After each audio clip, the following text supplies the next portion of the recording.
After Moses died, God brought his people into the promised land under the leadership of Joshua. What followed was a long period of chaos in which God's people kept turning away from him.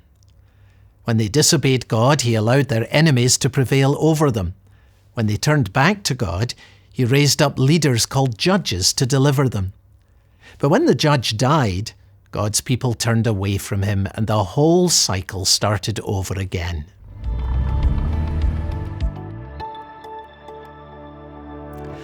Other nations had a settled form of leadership, and God's people wanted to have a king. The first king, whose name was Saul, was a big disappointment. He was arrogant, devious, and foolish, and over time he became increasingly unstable. God had another king in mind who would reflect his own heart, and at the direction of the Lord, David was anointed by Samuel the prophet. But years would pass before David came to the throne. David got people's attention when they heard the story of his great victory over Goliath. This giant of a man was 9 feet tall, his armour weighed 125 pounds, and he carried a long javelin with an iron point. Every morning, Goliath came out to taunt the people of God. "Choose a man for yourselves and let him come down to me. If he is able to fight with me and kill me, then we will be your servants. But if I prevail against him and kill him, then you will be our servants and serve us." The Israelites didn't know what to do. They all felt that they would be losers against Goliath. So the taunts and the humiliation went on until David arrived and offered to fight him. David must have looked pitifully small as he faced up to the giant on the other side of the valley. But Goliath had defied God, and God was with David. David put his hand in his bag and took out a stone and slung it and struck the Philistine on his forehead. The stone sank into his forehead and he fell on his face to the ground. David's victory gives us a window into the central Bible story. 1,000 years after the time of David, Jesus, a descendant of King David, arrived on the field of battle and faced up to our greatest enemies. If Jesus had lost, there would have been no hope for us.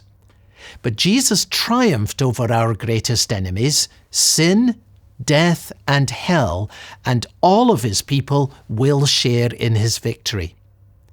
David was without question the greatest of the Old Testament kings. Under his leadership, the 12 tribes of Israel were united as one people. Enemies who had oppressed the people of God were pushed back, and God's people prospered. With strong defense, a thriving economy, and stable leadership, God's people had never had it so good. David was a strong-willed and impulsive man who accomplished great things, but he also had some great failures. Sometimes we learn from him by example. Other times we learn from him by contrast. David abused his power and committed adultery with a woman called Bathsheba. When she became pregnant, David recalled her husband Uriah, who was serving in the king's army, and sent him home so that when the child was born, Uriah and everyone else would assume that this was his child. But Uriah was a man of honour. He refused to enjoy the comforts of home while the men with whom he served were risking their lives on the field of battle. So David sent Uriah back to the battle with a sealed letter of instruction to his commander. Set Uriah in the forefront of the hardest fighting, and then draw back from him, that he may be struck down and die. The news of Uriah's death was reported to Bathsheba, and after a period of mourning, David sent for her, and she became his wife. The cover-up was complete, except for one thing. God knew. The thing that David had done displeased the Lord. David had defied God's commandments. He had coveted his neighbour's wife. He had lied to Bathsheba and Uriah. He had stolen another man's wife. He had committed adultery, and he had taken another man's life. God sent the prophet Nathan to confront David over his secret sin. He told David a story about a rich man who stole a lamb from a poor man to feed a guest who had come to his home. David, who as king was responsible for justice in the land, was outraged when he heard this story. Then David's anger was greatly kindled against the man, and he said to Nathan, "As the Lord lives, the man who has done this deserves to die."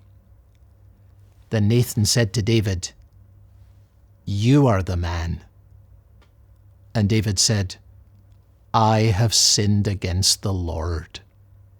The way of the sinner is hard, and David experienced deep pain in his own family that reflected the pain caused to others by his own sin.